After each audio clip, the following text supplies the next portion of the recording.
Praise the Lord. सबको जय मसीह की। आज ये नया दिन परमेश्वर ने हमें दिया है, हम परमेश्वर को धन्यवाद देते हैं। हर दिन सुबह आपके पास परमेश्वर का वचन लेके आने के लिए परमेश्वर हमें अनुग्रह दे रहा है, ज़ायन परिवार को।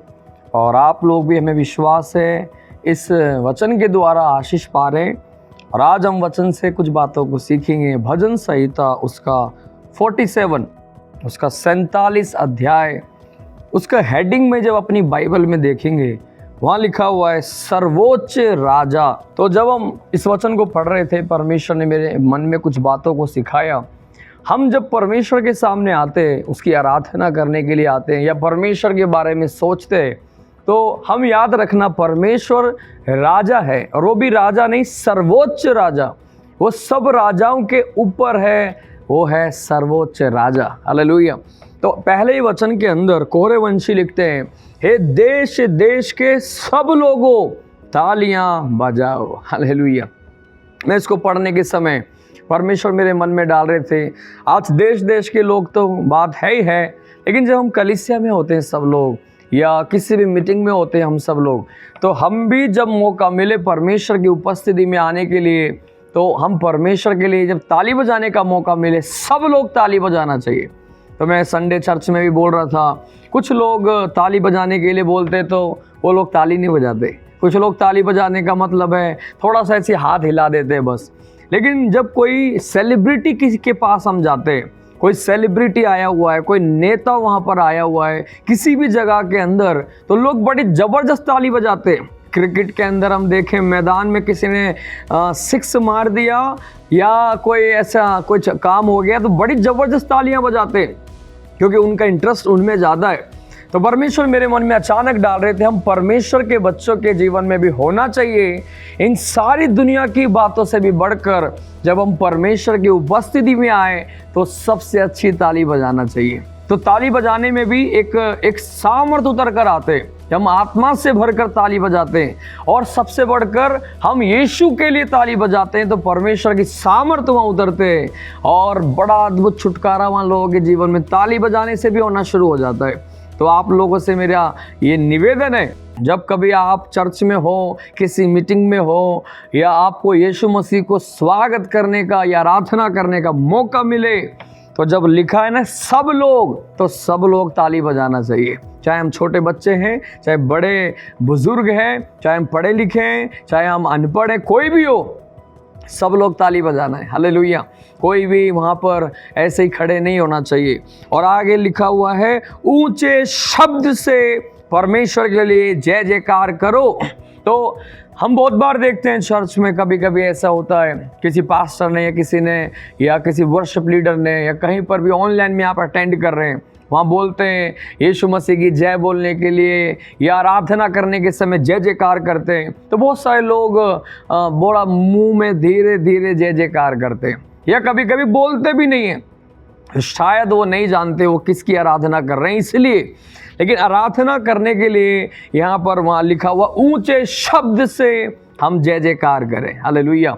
हम बाइबल के अंदर देखते हैं, इसमें भी एक सामर्थ्य है। ये बातें हमें क्यों सीखना चाहिए? क्योंकि ये बाइबल के अंदर लिखा है, परमेश्वर के वचन में लिखा हुआ है। इसीलिए अगर हम ऐसे करेंगे तो इसके द्वारा हमारे ऊपर एक बड़ा छुटकारा और एक आशीष को भी अनुभव करेंगे। इसलिए हमें सीखनी चाहिए। अगर मेरे दिमाग की बात हो तो ना सीखें, लेकिन वचन में लिखा है तो हमें सबको ऐसे करना सीखना चाहिए। इजरायली लोग जब यरीहो के सामने पहुंचे तो परमेश्वर ने उन्हें बोला है, ओ जय जयकार करो।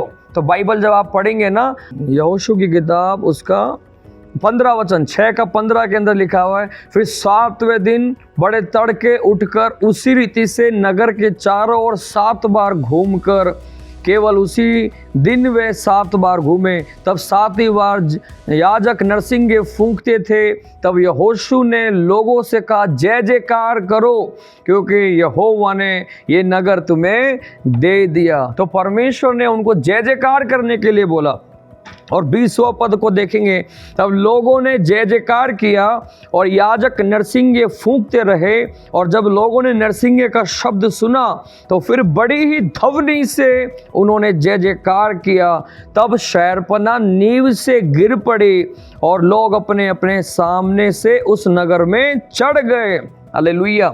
तो देखो वहाँ पर उन्होंने जो बड़ा ऊंचे ध्वनि से, ऊंचे स्वर से जय जयकार किया और वो शहरपनाह नींव से ही उखड़ गई। हालेलुया।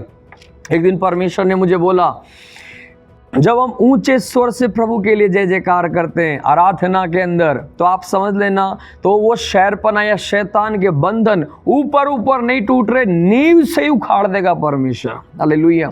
इसलिए तो ये वचन में लिखा है, तो हमें भी ऐसे करना सीखना चाहिए।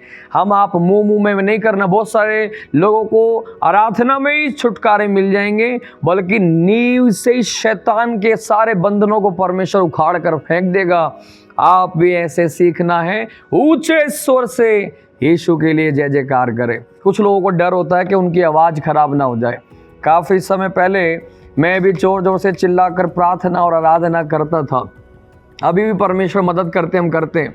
मेरी आवाज़ बिल्कुल बैठ गई थी, और इतनी ज़्यादा बैठ गई थी, आवाज़ बाहर भी नहीं आती थी। और करीब काफ़ी महीने, मुझे लग रहा है 1 साल, मेरी आवाज़ में प्रॉब्लम बहुत ज़्यादा हो गई। एक डॉक्टर को दिखाया, डॉक्टर ने भी बोला आप अब कम बोला करो, नहीं तो बोलना ही नहीं तो तुम्हारी आवाज़ ही चली जाएगी, आप गूंगे हो सकते। तो मैंने उस समय में उस बातों को ना सोचकर, क्योंकि हम यीशु के लिए इस आवाज़ को इस्तेमाल कर रहे हैं, हम नाइट प्रेयर भी करते रहे, हम वर्शिप करते रहे, अपनी मीटिंग्स करते रहे, कंटिन्यू जितना जोर लगा लगा के हम आराधना करते रहे। करीब 6 महीने के बाद परमेश्वर ने अनुग्रह किया, या 7 महीने के बाद मेरी आवाज़ परमेश्वर ने फिर से वापस दी और बिल्कुल ठीक हो गई। अभी हम दिन और रात, पिछले हफ्ते हम पूरा नाइट प्रेयर किया, चिल्ला के नाइट प्रेयर किया। प्रभु अनुग्रह देता है। अब आवाज़ जल्दी से ख़राब नहीं हो पा रही है या बैठती नहीं है, परमेश्वर अनुग्रह देते। तो हम यदि परमेश्वर के लिए, परमेश्वर ने आवाज़ दी है, उसकी महिमा के लिए इस्तेमाल करें। जो कुछ प्रभु ने दिया उसको उसकी महिमा के लिए इस्तेमाल करें। इस वचन से आपको परमेश्वर आशीष करे। हम आराधना में ऐसे करना सीखना चाहिए। प्रभु आपको आशीष करे। हम प्रार्थना करें। प्यारे पिता, सहायता करें इस वचन के द्वारा हरेक को आशीष करना। पवित्र आत्मा धन्यवाद। और कलीसिया ऐसे ही आपकी जय जयकार करे, आराधना करे, आपकी महिमा के लिए जिए। यीशु के नाम में मांगते हैं, आमीन। प्रभु आपको आशीष करे। God bless you.